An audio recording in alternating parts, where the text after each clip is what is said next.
nuestro alimento, la luz seguía nuestro andar.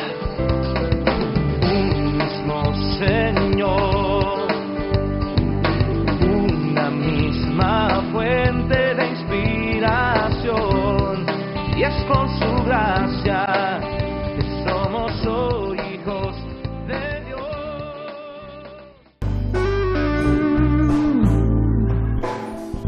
El que habita el abrigo del omnipotente de Dios, dice: no podría estar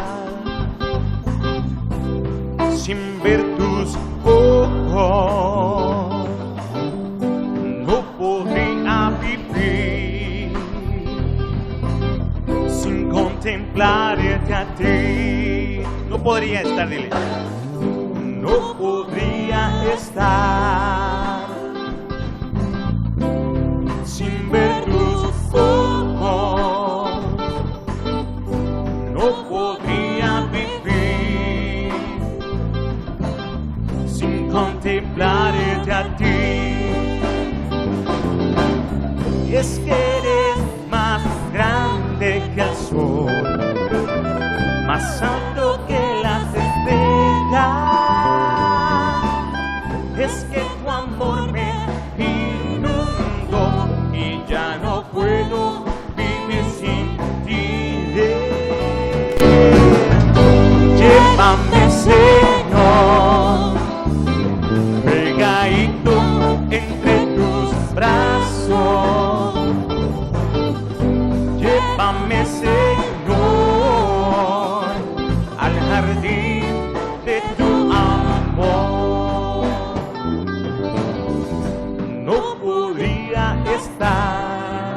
Sin ver tus ojos, sin ver tus ojos, y no podría vivir sin contemplarte a ti. Y es que eres más grande que el sol, más alto que las estrellas. Es que tu amor me inundó y ya no puedo vivir sin ti. Llévame, Señor, pegadito entre tus brazos. Llévame, Señor, al jardín de tu amor. Llévame, dile. Llévame, Señor, pegadito entre tus brazos. Llévame, Señor, al jardín de tu amor.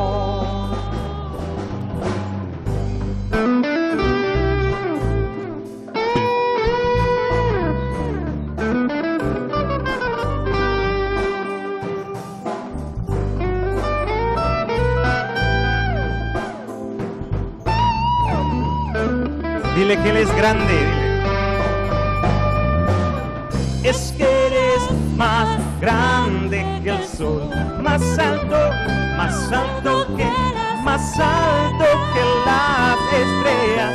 Es que tu amor me inundó y ya no puedo vivir sin ti. Y llévame, Señor, pegadito entre tus brazos. Y llévame, Señor, al jardín de tu amor. Llévame, dile. Llévame, Señor, pegadito entre tus brazos. Y llévame, Señor, al jardín de tu amor, al jardín de tu amor, al jardín de tu amor. Amén. Amén. Pueden tomar su lugar, hermanos.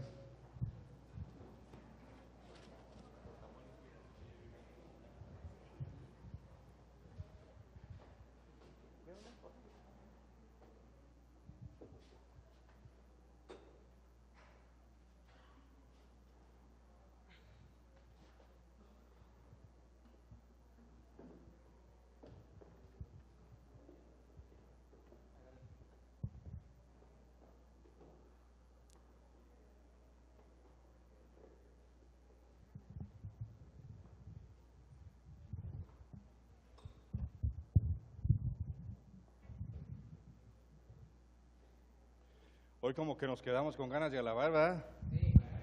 Como que nos cortaron la inspiración. Pero bueno, damos gracias a Dios porque nos da la oportunidad de alabarle, de ir juntos a su palabra.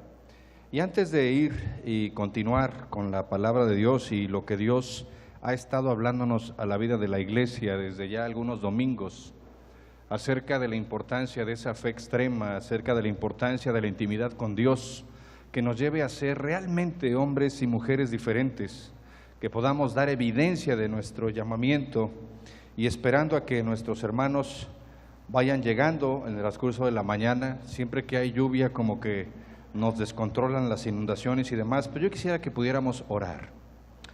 Y orásemos no solamente para que Dios nos dé un corazón dispuesto y una mente dispuesta también, sino que pudiéramos orar por nuestros enfermos, orar por Susi García, que está un poco delicada de salud en este tiempo, orar por una amiga de Marisa Monterrubio que se llama Rocío, que está sujeta a unos estudios, orar por los hermanos de San Vicente Coatlán, Oaxaca, que están pasando por una prueba de persecución, orar por todos aquellos que están pasando por alguna prueba que acrisola su fe, que redirecciona su camino, y también orar por las bendiciones que Dios nos da.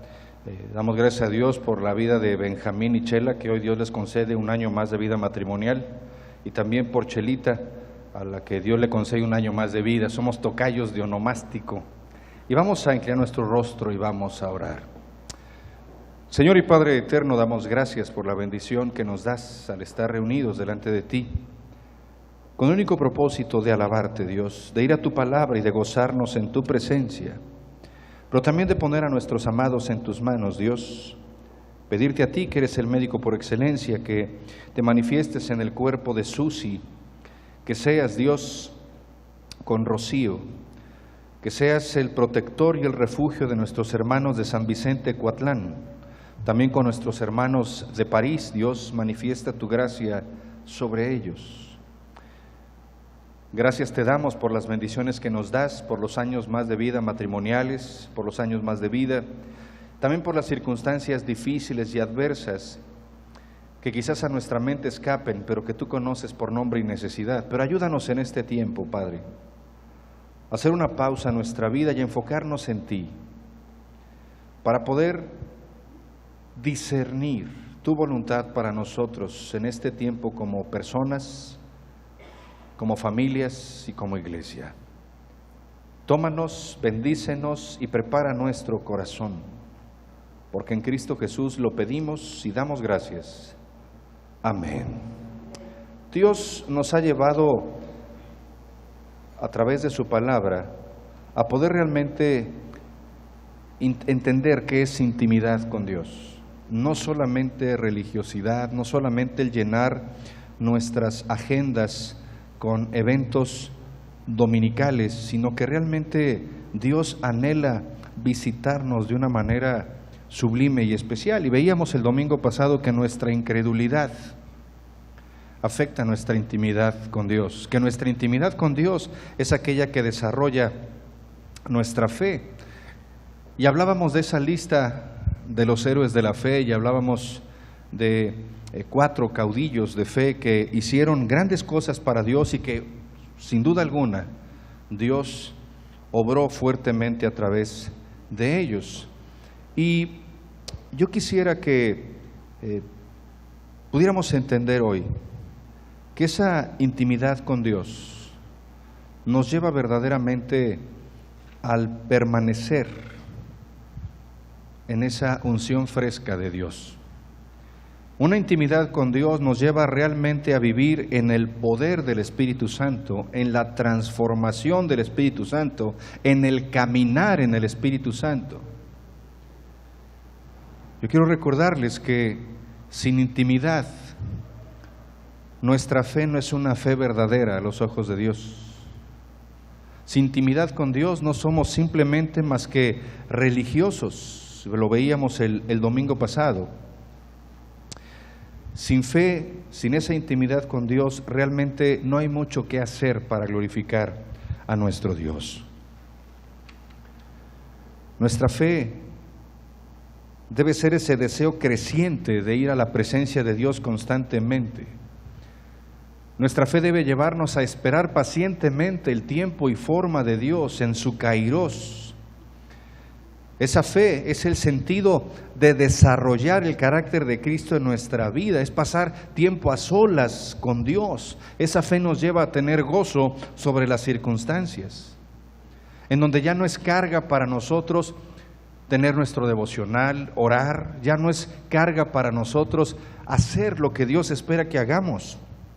Ya no es difícil leer la Biblia ni que no nos quedamos dormidos leyéndola. Todo eso tiene que ver con nuestra fe, donde servimos a Dios de acuerdo a nuestro don. El miércoles yo decía que cuando yo conozco el don que Dios me ha dado y entiendo el llamamiento al cual Dios me ha llamado, yo encuentro mi propósito. Cada uno de nosotros tiene un propósito que desarrollar y que cumplir, pero no lo vamos a poder llevar a cabo a menos que haya intimidad con Dios, en donde nos alimentamos de su palabra y de su presencia. Miren, Dios desea realmente tener intimidad. Dios desea dirigir nuestra vida a través de su palabra, a través del Espíritu Santo. Dios desea darnos una unción fresca que nos lleve verdaderamente a vivir en la plenitud de su presencia, que vivamos conectados a la esfera de lo sobrenatural. Pero creo firmemente que algunos cristianos hoy, a lo largo del mundo, vivimos nuestra vida pensando que realmente tenemos al Espíritu de Dios controlando nuestra vida. Sin embargo, no lo hemos recibido verdaderamente en plenitud. No lo hemos recibido verdaderamente en poder. Permíteme explicarte por qué. Una de las cartas de Pablo a los Efesios dice: no os embriaguéis con vino, antes bien sed llenos del Espíritu Santo. Y los versículos que suceden a dice que una evidencia de esa llenura del Espíritu Santo es mi forma de hablar. Cantamos salmos e himnos espirituales. Luego entonces mi manera de hablar refleja ese andar en el Espíritu. Ese andar en el Espíritu refleja la llenura del Espíritu. Una llenura del Espíritu refleja el fruto del Espíritu controlando mi vida, donde hay amor, paz, gozo, bondad, benignidad, fe, templanza y mansedumbre. Donde no me cuesta trabajo a mí perdonar, no me cuesta trabajo caminar la segunda milla, no me cuesta trabajo sacrificar lo que sea necesario porque ando en el Espíritu y estoy lleno del Espíritu. La segunda carta de Pedro, en el capítulo 1, versículo 3, dice: como todas las cosas que pertenecen a la vida y a la piedad nos han sido dadas por su divino poder, mediante el conocimiento, no se pierdan de vista en esta frase, mediante el conocimiento de aquel que nos llamó por su gloria y excelencia. Déjame decirte algo. Por años yo he afirmado, he predicado, he estudiado, he compartido acerca de la llenura del Espíritu. He predicado del Espíritu Santo, de su influencia, de la transformación que ejerce en el creyente. He orado en el Espíritu y he orado para que podamos discernir el tiempo de Dios. He escuchado la voz de Dios. Aún recuerdo mis lágrimas y el grito de mi corazón para el Señor cuando entré a la conversión y puedo recordar el momento en donde Él me dio la visión para que yo llevara a cabo su obra y la pasión que se desbordó en mí en ese momento por Jesús y su ministerio. Yo puedo decirte que el Espíritu Santo ha sido mi amigo y ha sido mi consuelo y mi refugio desde entonces. Puedo decirte que he leído todas las cosas que la palabra de Dios dice acerca del Espíritu Santo. Tú me has oído a mí escuchar tú me has oído a mí predicar acerca de Pentecostés.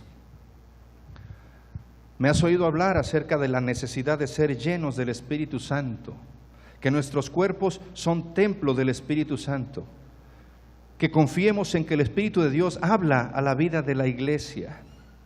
Pero últimamente, realmente he hecho una pausa en mi vida y al ver el mundo que nos rodea, a la iglesia que nos rodea y de la cual somos parte también, una pregunta viene a mi mente. ¿Realmente conocemos el increíble poder del Espíritu de Dios? ¿Realmente conocemos el poder que hay en nosotros? ¿Realmente conocemos la actividad que Dios quiere hacer a través de su Espíritu en tu vida y en mi vida? ¿O vemos al Espíritu Santo como una doctrina? ¿O vemos al Espíritu Santo simplemente como un peldaño o conocimiento más? ¿Estaremos ignorando al Espíritu Santo de algún modo? Porque tú y yo podemos tener algo valioso y no saber cómo usarlo. Podemos tener algo valioso y no saber que existe, no disfrutarlo. Hay una historia acerca de un agricultor que trabajó en su pequeña granja toda su vida. Y por décadas él trabajó, labró de sol a sol, esa rocosa tierra no daba mucho fruto, vivió pobre y finalmente murió. Y murió desconsolado, murió vacío. Pero obviamente a su muerte esa granja pasó a ser propiedad de su hijo. Su hijo era lo único que sabía hacer, era granjero, recibe la granja y un día mientras el hijo araba la tierra, el arado chocó contra una roca y él al revisar o quitar la roca se dio cuenta que era una pepita de oro. Él llevó a valorar la pepita de oro y le dijeron que era una pepita de oro puro. Y ese joven descubrió entonces que toda la granja estaba encima de un terreno que estaba lleno de oro. Y obviamente instantáneamente se convirtió en un hombre rico. Sin embargo, déjame decirte algo, su padre vivió toda su vida en esa tierra y nunca supo que la tierra estaba por encima de un terreno lleno de oro. Y de igual manera pasa con el Espíritu Santo. De igual manera puede pasar con el poder de Dios o con los principios de Dios que nos llevan a esa vida victoriosa. De igual manera podemos, muchos de nosotros, vivir en la iglesia, conocer la palabra, saber lo que Dios quiere, saber cuál es la función y el ministerio del Espíritu Santo y no experimentarlo ni vivirlo. Podemos tener al Espíritu de Dios en nuestra vida y no permitir que Él tome el control y entonces no conocer lo que Dios es capaz de hacer a través de nuestra vida. Tenemos el poder que reside en nosotros y déjame decirte algo que dice la palabra que es el mismo poder que resucitó a Jesucristo de los muertos. Sin embargo, no hemos experimentado verdaderamente esa plenitud, no hemos experimentado ese poder. El Espíritu Santo quizás no está cumpliendo la obra o el propósito para el cual Dios nos dio ese Consolador. Y no es porque Él no quiera, es porque tú y yo a veces no le impedimos que ejerza el control, la regeneración, la dirección sobre nuestra vida. En el río Jordán, hermano, Juan el Bautista le dijo a los fariseos: yo bautizo con agua, mas en medio de vosotros está uno a quien vosotros no conocéis. Me llama la atención porque dice: y vendrá uno del cual yo no soy digno de desatar sus sandalias, y él los bautizará. ¿Cómo? Con el Espíritu Santo. Esos líderes religiosos de tiempo de Jesús vieron a Jesús, vieron al Hijo de Dios encarnado, escucharon hablar a Jesús, pero no entendían quién era. No lo conocieron como Él deseaba ser conocido. No estaban al tanto de su poder y de su gloria. Jesús, en otra situación de la Biblia, le preguntó a Felipe: ¿tanto tiempo hace que estoy con ustedes, Felipe, y no me has conocido todavía? ¿Cuántos de nosotros somos creyentes y conocemos la palabra, pero no conocemos a Jesús todavía. Y no lo conocemos de una forma experimental. Algunas veces me pregunto si los cristianos de hoy en día no estamos a la altura de los creyentes de los tiempos de Pablo. ¿Qué necesitamos los creyentes de hoy en día para estar dispuestos a morir por Cristo y ser instrumentos de Dios como lo hicieron en tiempos de Pablo? Algo está fallando en la iglesia de Cristo hoy. Algo está fallando en los creyentes de hoy. Todos sabemos que los cristianos del primer siglo enfrentaron grandes aflicciones, soportaron severas pruebas, soportaron tiempos difíciles. A Pablo lo azotaban, ¿y qué hacía Pablo? Alababa a Dios. Había persecuciones que fueron de vida o muerte, pero ellos no cayeron en depresión. Ellos no sucumbieron ante la presión de su entorno. Pablo dice que la iglesia de Tesalónica soportó la pérdida de sus casas, posesiones, todas sus pertenencias. Sin embargo, esos creyentes de Tesalónica fueron tambaleados por esa experiencia, pero no derrumbados, porque tenían el conocimiento de Jesucristo. Pablo atribuye su fuerza a ese poder del Espíritu Santo. Fíjense lo que dice la primera carta de Pablo a los tesalonicenses en el capítulo 1, versículos 5 y 6. Pues nuestro evangelio no llegó a vosotros en palabras solamente, sino también. ¿Qué dice la palabra? A ver, levante la mano el que esté dormido. Gracias. Pues nuestro evangelio no llegó a vosotros en palabras solamente, sino también en poder, en el Espíritu Santo y en plena certidumbre, como bien sabéis, cuáles fuimos entre vosotros por amor de vosotros. Y vosotros vinisteis a ser imitadores de nosotros y del Señor, recibiendo la palabra en medio de gran tribulación, con gozo del Espíritu Santo. Pablo describe el testimonio que vino a causa de la gozosa resistencia, firmeza, perseverancia de ellos. Continuaba diciendo el versículo 7 y 8. De esta manera habéis sido ejemplo a todos los creyentes. Ellos tenían un testimonio que contar. Tenían un testimonio que avalaba esa vida cimentada en el poder sobrenatural de Dios, no sobre las circunstancias, no sobre nuestras emociones, no sobre nuestras relaciones ni nuestras necesidades, basadas en el poder de Dios. Habéis sido ejemplo de todos los creyentes en Macedonia y de Acaya, porque partiendo de vosotros ha sido divulgada la palabra del Señor, y no solo en Macedonia y Acaya, sino que también en todo lugar vuestra fe en Dios se ha extendido, de modo que nosotros no tenemos necesidad de hablar nada. Una vida que está en intimidad con Dios, una vida que desarrolla esa fe extrema y que vive realmente en la unción y en el poder del Espíritu Santo, no necesita decir nada, porque es un testimonio vivo. Es una vida que declara en sí misma los principios de la palabra. Pero los líderes, los pastores y los santos de esa iglesia no cedían terreno al enemigo. Ellos no se quejaron de sus circunstancias, no cuestionaron las pruebas de Dios. Al contrario, había gozo en ese cuerpo de creyentes. Y Pablo dijo: ustedes son la plática de las naciones. Ustedes son el mensaje. Pablo llamaba a una iglesia de Asia Menor: ustedes son las cartas de Dios. Su gozo durante los tiempos difíciles asombraba y tocaba a todos los que estaban cerca y lejos. Esos cristianos verdaderamente habían entendido lo que era el poder, la persona, el ministerio y la dependencia del Señor y del Espíritu Santo. ¿Qué sabían ellos del poder del Espíritu Santo que tan pocos cristianos hoy en día parecemos saber? ¿Cuál era esa diferencia? ¿Qué nos está faltando? ¿Dónde está el gozo del Espíritu de Dios, aún en tiempos de prueba y de aflicción? ¿Dónde está el caminar la segunda milla?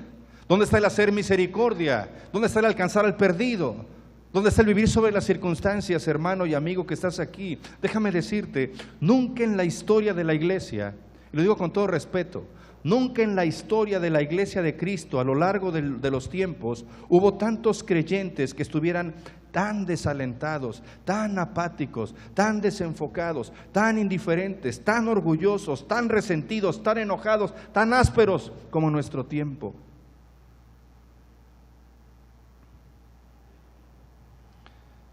En todos los años que Dios me ha permitido vivir de ministerio, quizás es una de las épocas en donde he visto a más iglesias y más creyentes y aún más pastores en aflicción, en desánimo, en desaliento, tratando de justificar ese desaliento en las circunstancias, en el sentir, en el hacer, sin saber qué es en mi ser, en mi yo,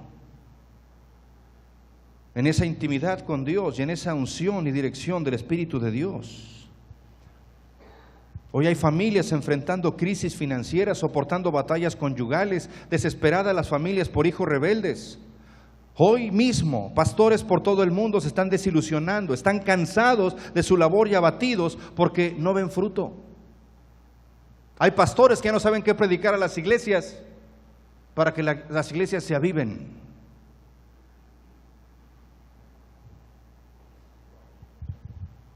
Y las familias están siendo abrumadas. El gran problema es la tensión, la desesperanza, la angustia, la frustración, la ansiedad. Nos causa temor el no saber qué va a venir en el futuro, no saber si mi empleo está seguro, si mi pensión llegará, si los recursos alcanzarán. Tensión en el trabajo, en la casa, en la oficina. Tenga usted vitacilina, qué buena bendecida. Y déjame decirte que el Espíritu de Dios da paz. El Espíritu de Dios da gozo. El Espíritu de Dios nos lleva de victoria a victoria, en victoria, no a victoria solamente. Personas sucumben porque se ven imposibilitados para mantener a su familia y están cayendo en grandes deudas, en malas decisiones. Multitud de personas de la tercera edad sufren dolores horribles y se ven impotentes porque no pueden pagar sus medicamentos. A la iglesia de hoy le falta misericordia, le falta generosidad. Porque ¿cómo voy a compartir con alguien si ni yo tengo? Los políticos se sostienen solamente con promesas vacías. Y cuando examinamos todas estas necesidades, todas estas circunstancias, todas estas pruebas apremiantes, debemos de ser conducidos a doblar nuestras rodillas. Y es la palabra de Dios la que debe dar luz para nuestra vida y entender que es a través de la dirección, del control del Espíritu de Dios, la única manera en la que podemos resistir y soportar cada ataque furioso de la adversidad. Déjame decirte algo y repetirlo. El fruto del Espíritu da gozo, paz. ¿Qué más? Paciencia. ¿Qué más? Bondad, benignidad, fe, templanza y mansedumbre. ¿Y qué virtud no mencioné? Amor. La dirección del Espíritu Santo, el realmente tener el control del Espíritu Santo en mi vida, me lleva a amar. Y nada me quita el gozo. Y tengo paciencia para esperar en el kairos de Dios. Y tengo esa fe, no en mi capacidad, pero sí en la omnipotencia, omnisciencia, infalibilidad de Dios y su palabra. La palabra de Dios da luz para poder soportar la aflicción y nos ha enviado al Consolador para que vaya con nosotros, para que esté sobre nosotros, para que esté en nosotros y Él nos diga todas las cosas, Él nos consuele, Él nos fortalezca, Él nos recuerde, nos redarguya. Y es más, Él es el intermediario en la oración que yo le hago al Padre.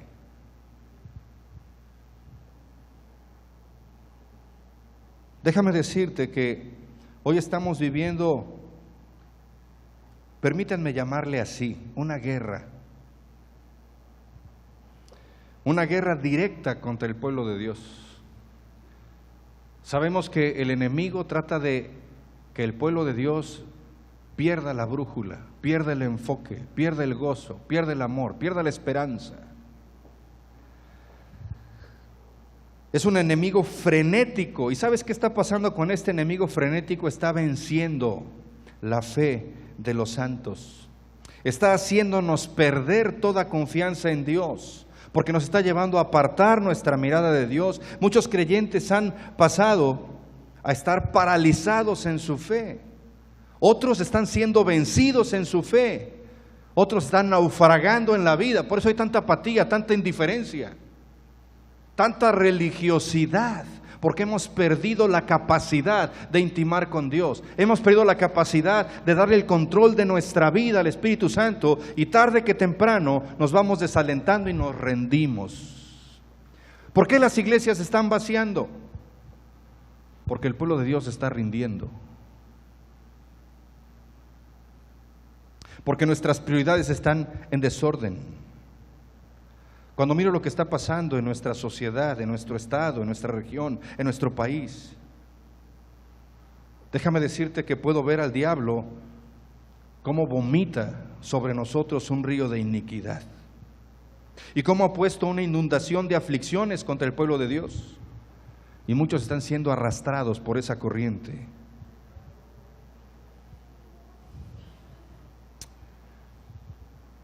Déjame decirte que aun cuando la palabra de Dios dice que la aflicción será un corto tiempo y que Dios nos da luz en la oscuridad, hemos perdido de vista que solamente hay una cosa que conquista y disipa la oscuridad, y eso es la luz de Cristo, la luz que alumbra en las tinieblas. Isaías 9:2 dice: la luz en las tinieblas resplandece. Eso quiere decir que si tú y yo somos hijos de luz, porque estamos en íntima relación con el Espíritu de Dios, porque estamos conscientes de su palabra y de nuestra identidad, y tenemos intimidad con Dios, no importa la adversidad, ¿qué voy a hacer yo? Voy a brillar con la luz de Cristo. Voy a resplandecer con mis acciones y actitudes. La luz representa esa evidencia de Cristo en nuestra vida a través del entendimiento. El entender quién es Jesús, el entender qué papel juega su Espíritu de Dios en mi vida, el entender que toda circunstancia de vida debe estar cimentada en la palabra. Cuando yo no entiendo, yo sucumbo. Cuando yo no entiendo, yo me enfrío. Cuando yo no entiendo, soy apático. Cuando yo no entiendo, no puedo perseverar.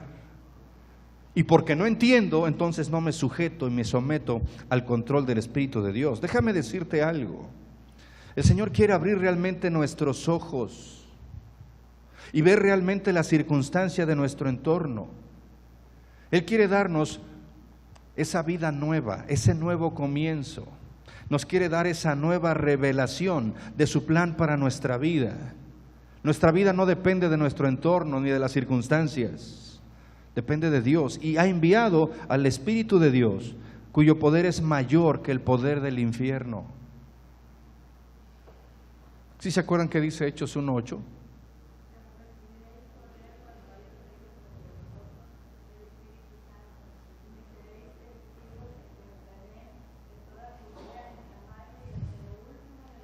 Gracias, Tony. Entonces fíjense, viene el poder de Dios sobre mi vida cuando permito que el Espíritu de Dios verdaderamente tenga una relación conmigo y controle mi vida. Cuando eso se da, entonces yo soy luz y puedo ser testigo de que a pesar de lo que venga a mi vida, yo permanezco sobre las circunstancias. Entonces la gente puede ver a Cristo a través de mi vida sin importar lo que ocurra. Por eso cuando Pablo era azotado, él alababa a Dios. Cuando Cristo era crucificado, él decía: Padre, perdónalos porque no saben lo que hacen. Y hay un testimonio que contar. Y hay una luz que mostrar. Hay un estilo de vida que determinar en ese poder Déjame decirte algo.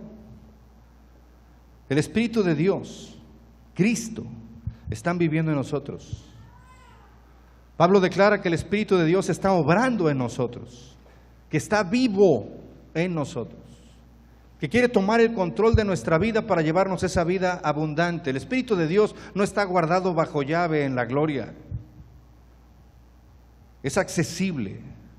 Él nos habla, nos redarguye, nos consuela. Él está esperando ansiosamente tomar el control de cada situación de nuestra vida, incluyendo nuestras aflicciones.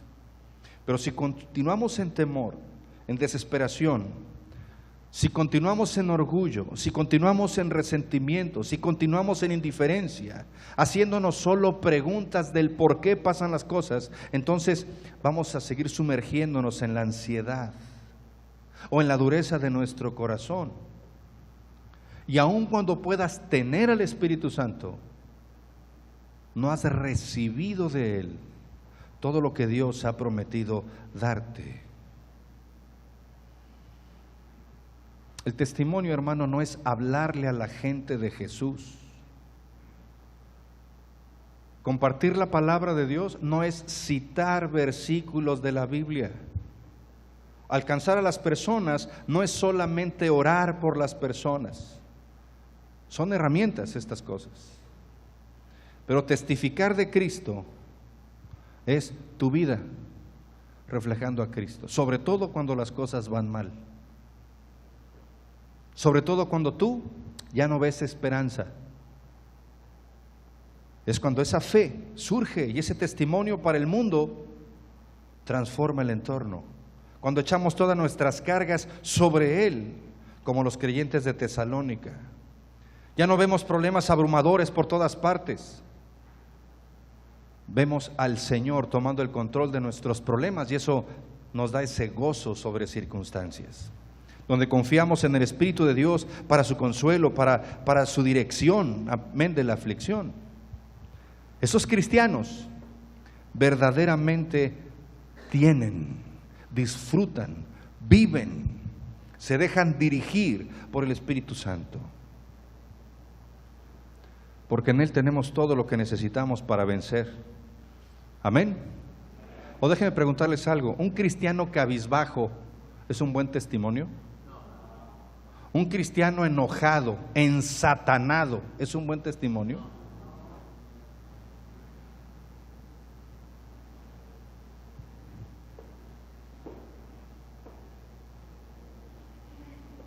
Consideremos un poquito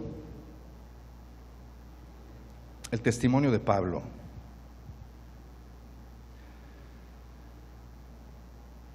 Ese apóstol habla de que tenía una sentencia de muerte sobre él. En la segunda carta a los Corintios, en el capítulo 1, versículo 9, dice: pero tuvimos en nosotros mismos sentencia de muerte, para que no confiásemos en nosotros mismos, sino en Dios, que resucita a los muertos. Amén. Hoy en el instituto aprendimos que no hay inmortalidad del alma. Amén. Que hay resurrección. Pablo explica, nosotros fuimos presionados, fuimos agobiados más allá de nuestra fuerza. Aún perdimos la esperanza de vida. Estábamos perdidos, sin manera de escapar. Pasaron aflicción, hambre, persecución, frío, desnudez, prisiones. Él tenía un aguijón en la carne. No hay escapatoria. Humanamente hablando, solo había una respuesta que Pablo podía ver y era la muerte. La única manera de salir de esa prueba, ¿cuál era?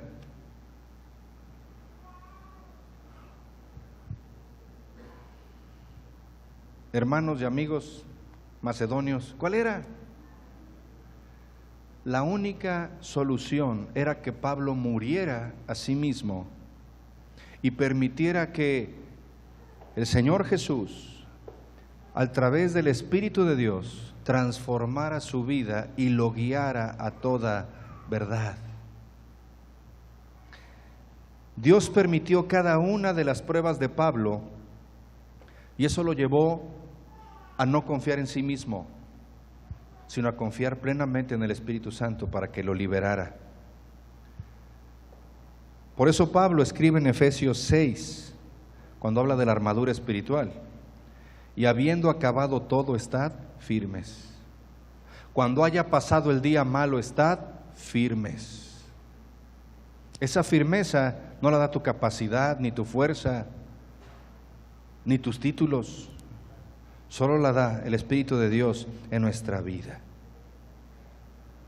No confiando en nuestra fuerza humana. Muchos de nosotros hemos tratado de resolver nuestros problemas por nuestras fuerzas, con nuestros contactos, con nuestras relaciones. Y seguimos siendo los mismos. ¿Por qué no dejar que Dios se encargue de nosotros? Y que realmente pueda liberarnos de toda la circunstancia que nos rodea. Déjame decirte algo. Pablo confió en el poder del Espíritu de Dios y Dios lo liberó. Esa misma carta, la segunda carta a los Corintios, capítulo 1, verso 10, dice: el cual nos libró y nos libra, y en quien esperamos que aún nos librará de tan grande muerte.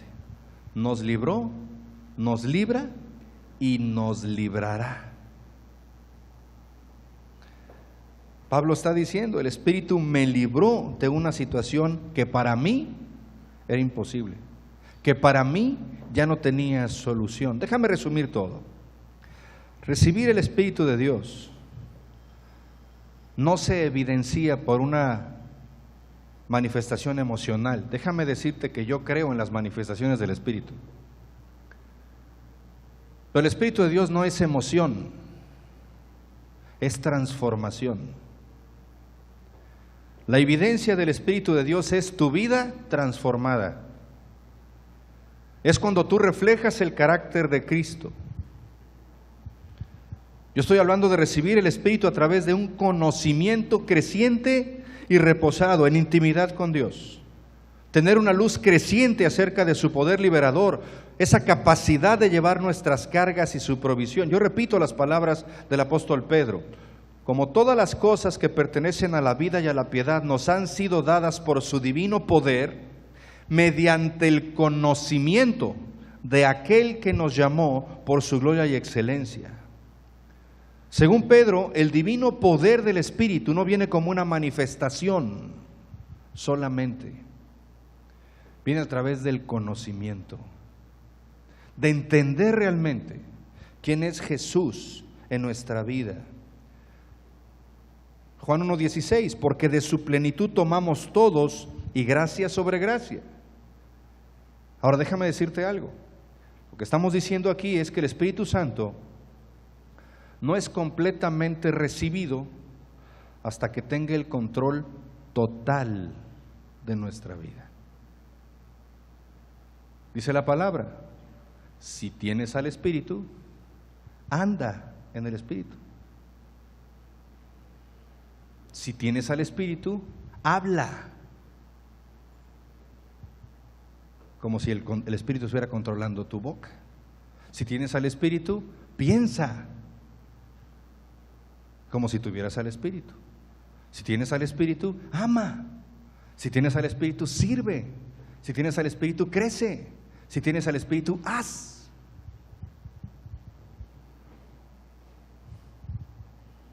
Él quiere un completo control de nuestra vida, que nos abandonemos verdaderamente a su cuidado. Miren, en Génesis 19 encontramos a Lot y a su familia en una terrible crisis. ¿Dónde estaba Lot y su familia? En Sodoma y Gomorra. Y el juicio estaba por caer sobre la ciudad.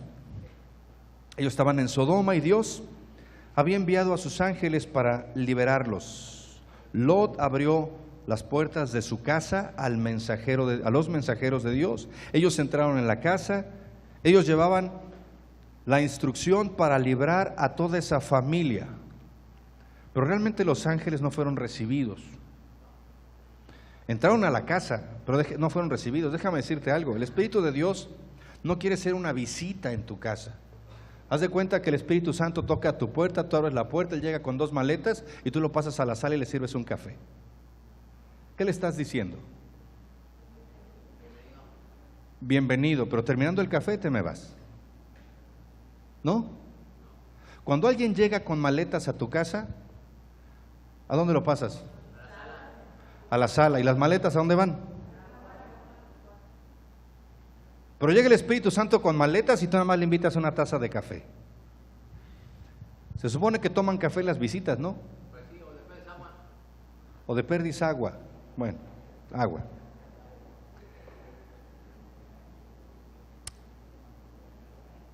Esos ángeles, ese proyecto de Dios para la vida de Lot, al final de cuentas tuvo que ser forzado. Y los ángeles casi urgieron a Lot y a su familia. Ellos no fueron por su voluntad. ¿Por qué? Porque la mujer de Lot no quería salir de Sodoma. Ella veía su casa, veía sus cosas, veía a sus amigas de la femenil. Por eso los urgieron. Y cuando la mujer de Lot vio lo que estaba dejando atrás, murió convertida en estatua de sal. El plan de Dios todo el tiempo fue librar a Lot y a su familia de la aflicción. No fue forzarlos y que la mujer de Lot muriera. Esa fue una decisión de ellos, ¿verdad? Pero Dios iba a alimentar, a vestir, a cuidar de ellos. Pero la esposa de Lot miró atrás y murió. El mensaje de estos emisarios de Dios fue claro: si tú quieres que Dios esté en control, tú tienes que entregarle la rienda de tu vida. Señor, te acepto como Señor y Salvador, pero yo te voy a decir lo que vamos a hacer. No, así no funciona. Señor, tú eres mi Señor, pero yo voy a reaccionar de esta manera. No funciona. El Espíritu de Dios quiere el control absoluto de tu vida para que puedas vivir en esa vida abundante. El Espíritu de Dios no usa su poder para liberar a personas dudosas. ¿No dice la palabra que no piense quien tal haga que recibirá algo de parte de Dios? Dios quiere personas con la certeza de quién es Dios. Personas dispuestas a dejar que Él haga cambios, que haga una transformación en nuestra vida. La incredulidad, hermano, aborta el trabajo del Espíritu Santo. Por eso muchos cristianos hoy no han experimentado verdaderamente la libertad en Cristo y seguimos atados al pasado, atados a circunstancias, atados a la amargura, atados a nuestro yo, atados a muchas cosas, porque estamos aferrados a nuestros planes, aferrados a nuestra voluntad, aferrados a nuestro yo. Hay una pregunta que Dios nos hace como iglesia hoy. Iglesia, ¿estamos dispuestos a dejar que el Espíritu Santo nos lleve y nos guíe? No me digan sí, piénsenlo, porque todo aquel que sigue a Cristo y que se deja guiar por Cristo tiene que pagar un precio. Y no es gravoso, porque Dios suple toda nuestra necesidad. Pero si tú y yo vivimos en obscuridad y solamente vemos obscuridad a nuestro alrededor, si no hemos visto la luz que nos lleva a transformar nuestra vida, entonces no estamos dispuestos a confiar completamente en el Señor. Como dice Pablo, que nos libró, nos libra y nos librará. Tú y yo tenemos que dejar nuestro orgullo a un lado para ser llenos del Espíritu Santo. Tanto en el Antiguo Testamento como en el Nuevo Testamento, el Espíritu Santo cayó sobre las personas de maneras poco usuales. Nosotros vemos al Espíritu de Dios en la palabra sacudiendo edificios, personas comenzaron a alabarlo en diferentes idiomas. El Espíritu Santo toma el control completo de sus vidas. Unos tenían fuerza sobrehumana, otros tenían poder para detener el sol con un dedo, otros abrían el cielo y lo cerraban de lluvia de acuerdo a la voluntad de Dios. Pero vemos en Pentecostés que Él vino como un viento recio y poderoso. Quiero decirte con eso que cuando el Espíritu Santo desciende y toma posesión de un lugar o de una persona, las cosas se sacuden. Si tú y yo hemos recibido al Señor verdaderamente y tenemos la llenura del Espíritu Santo, tu vida y mi vida no pueden ser iguales. El ministerio del Espíritu Santo es transformar nuestra vida. La Biblia lo dice muy claro, hermano. Cuando Jesús viene a nosotros, Él desea que seamos llenos. Él nos bautiza con ese Espíritu Santo y fuego. El Espíritu Santo trae fuego. Y trae fuego para consumir todo nuestro pasado y toda la maldad. Y trae fuego para que ese amor consumidor al rojo vivo nos lleve a vivir con pasión por Jesucristo. Pero hoy por hoy hay muchos creyentes que un minuto están calientes y otro minuto están fríos. El Espíritu Santo es fuego, ¿no? Pero hoy estamos al rojo vivo y mañana estamos como témpanos de hielo. No hay una constante en nuestra vida. Y eso me da a entender a mí que nos dejamos llevar por emociones, no por la directriz del Espíritu de Dios. Hoy por hoy el pueblo de Dios no está completamente entregado a Dios. No está completamente rendido. Por eso no puede estar verdaderamente comprometido.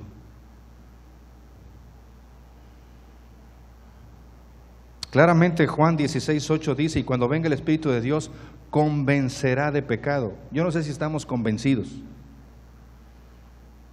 de lo que estamos haciendo mal delante de Dios. Porque si no estamos convencidos y lo único que tenemos son excusas, algo está pasando en nuestra vida.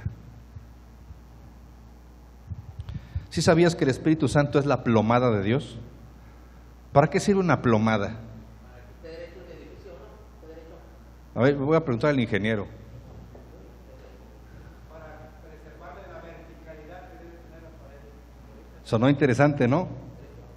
Miren, la plomada es lo que dijo Israel. Miren, cualquier cosa que no tenga la rectitud, el parámetro o la medida de Cristo, el Espíritu Santo la revela. Una plomada es para ver qué ladrillo está fuera de su lugar, si está derecha la pared o no. El Espíritu Santo es la plomada de Cristo. Él la revela, Él nos reprende, nos otorga poder para ser conformados a su palabra. Por eso Él llega a ser nuestro consolador. Por eso Él nos llega a convencer de pecado y nos otorga el poder para poder dejarlo. El Espíritu Santo, hermano, nunca nos hace decir o hacer algo tonto. Dice la palabra que el Espíritu Santo nos guía a toda verdad, no al error. O dañino a otros. Él puede venir sobre nosotros en una manera que los demás pueden decir, estás loco, o estás ebrio, como le dijeron a los discípulos. El Espíritu Santo no es bienvenido a muchas iglesias porque el Espíritu Santo rompe estructuras. El Espíritu Santo rompe cartabones, rompe ideologías humanas. Pero el Espíritu Santo no quiere ser una visita. Quiere quedarse contigo y conmigo. Y déjame terminar con la historia de otro hombre. El domingo pasado hablábamos de 4 hombres. ¿Te acuerdas de quiénes hablábamos?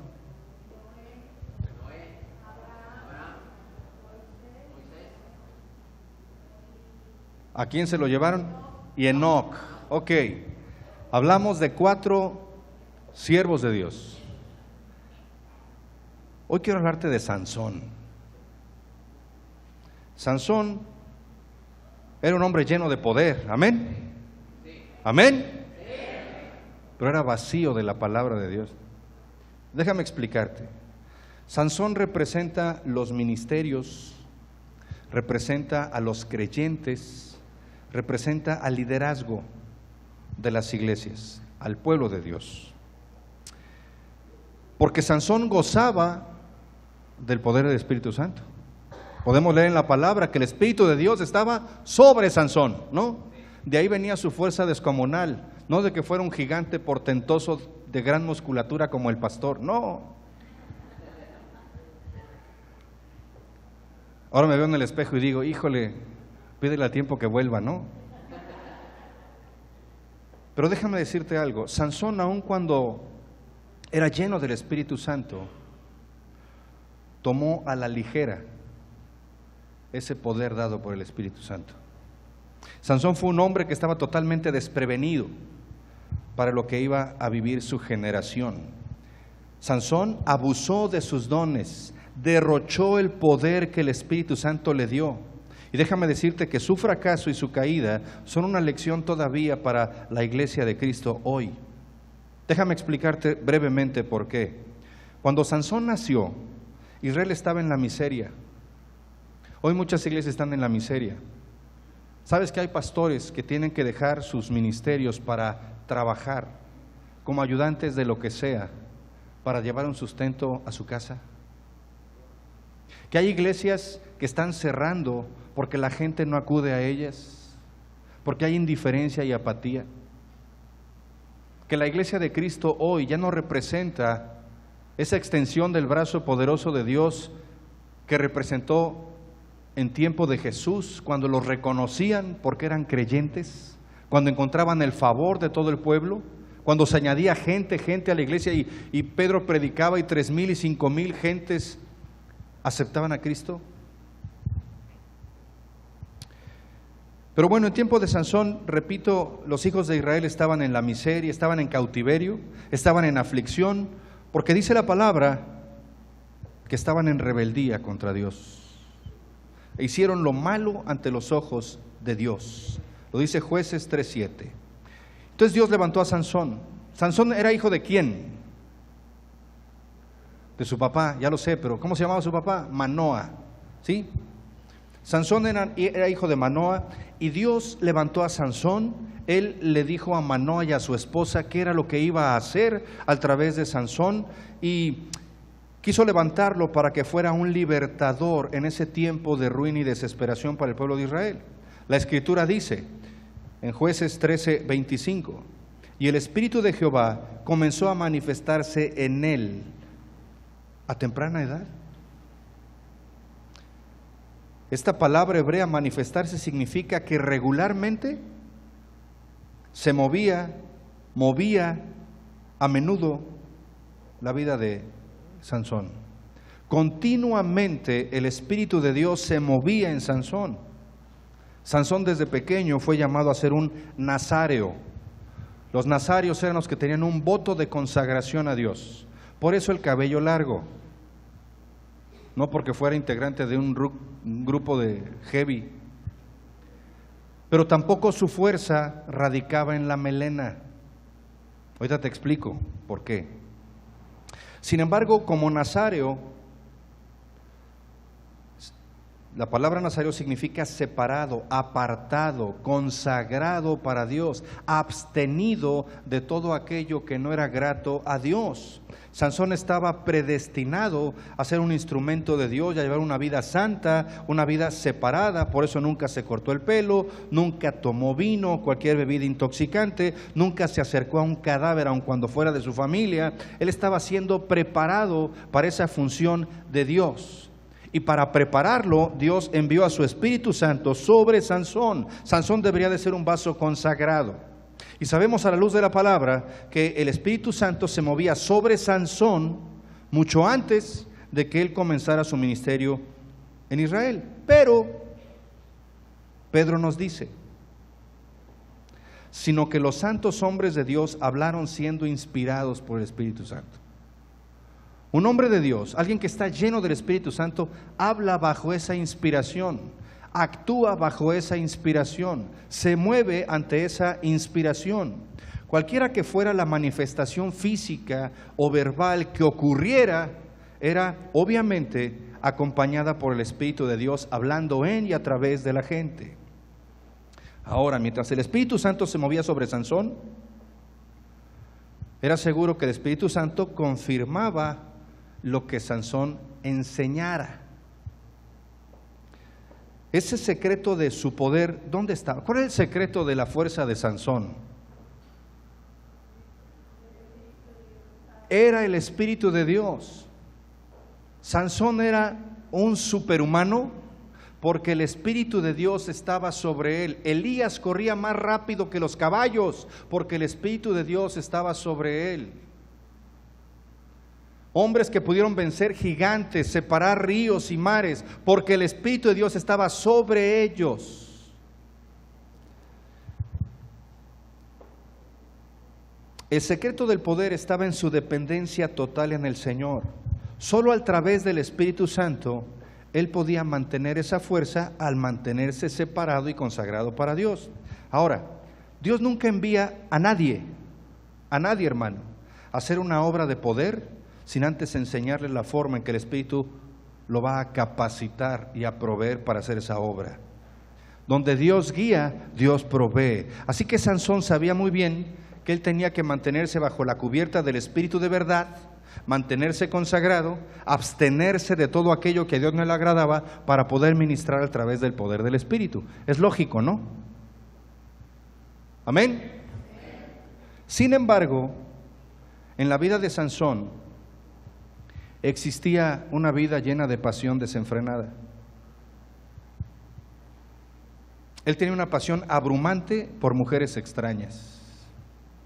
Primero tuvo una relación prohibida con una mujer de los filisteos, luego con una ramera en Gaza y finalmente con Dalila. Déjame decirte algo, el Espíritu Santo estaba al tanto de las debilidades de Sansón. ¿Quién era el responsable de sujetar su debilidad al Espíritu Santo? Era Sansón. La dependencia del Espíritu Santo. Me llama la atención porque Sansón tenía acceso a todo el poder del Espíritu Santo para llevar una vida como Dios quería que la llevara, pero ignoró la voz del Espíritu. Y fíjense qué tremendo. Sansón vio en Timat a una mujer, se lo dijo a su padre y a su madre y la tomó por mujer. Nada de lo que hizo Sansón ministró a su pueblo. Nada rindió fruto. Déjame explicarte. Sansón se atrevió a usar el poder del Espíritu Santo sin someterse al Espíritu de verdad y el resultado fue teatro. Sí, es cierto, arrancó las puertas de Gaza, pero era de noche y él estaba ahí encarcelado. Y sí, las agarró, se las echó y fue corriendo y las puso en una colina. ¿Y eso en qué benefició a su pueblo? Sansón actuó por venganza muchas veces. Y sí, agarró 300 zorras y las amarró por la cola y les prendió fuego y encendió plantíos. ¿Y eso en qué benefició a su pueblo? ¿Cómo trascendió a su pueblo? En nada. Minimizó el poder del Espíritu Santo sin vivir en la verdad del Espíritu Santo y su vida fue solo teatro. Qué triste es hoy que muchas de las cosas que hacemos sean solo teatro, porque tenemos al Espíritu Santo, pero no vivimos en la verdad del Espíritu de Dios.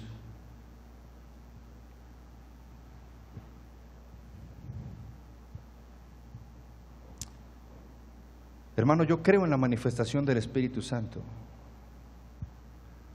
pero cualquier manifestación que no esté cimentada en una vida que vive, avala y refleja la verdad de Dios es puro teatro y no tiene provecho. Y es cierto que Sansón agarró una quijada de burro y le dio una tunda a los filisteos, pero hay una simbología en lo que le pasó a Sansón. Cuando él minimizó por tercera vez el poder de Dios y le cortaron la melena, no fue ahí cuando perdió su fuerza. Su fuerza la perdió porque el Espíritu de Dios dejó de estar sobre él. Le cortaron el cabello, eso significó que ya no era una vida, un vaso consagrado a Dios.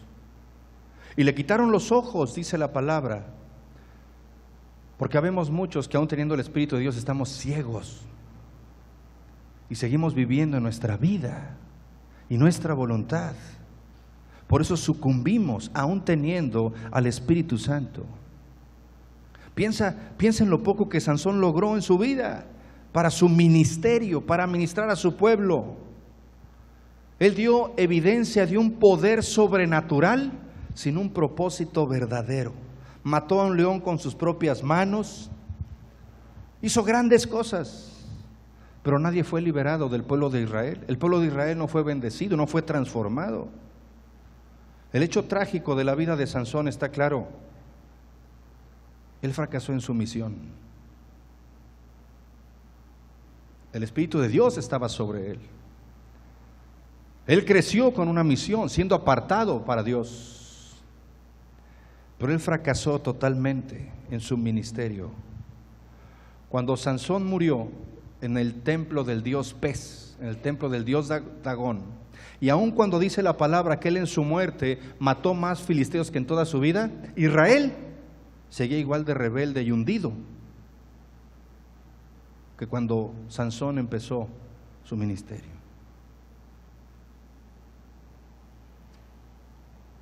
Una vida llena del Espíritu Santo, una vida con intimidad del Espíritu de Dios, es una vida que trasciende y transforma el entorno. Y termino con esto, hermano. Si verdaderamente tenemos al Espíritu, andemos en el Espíritu. Inclinemos nuestro rostro para orar.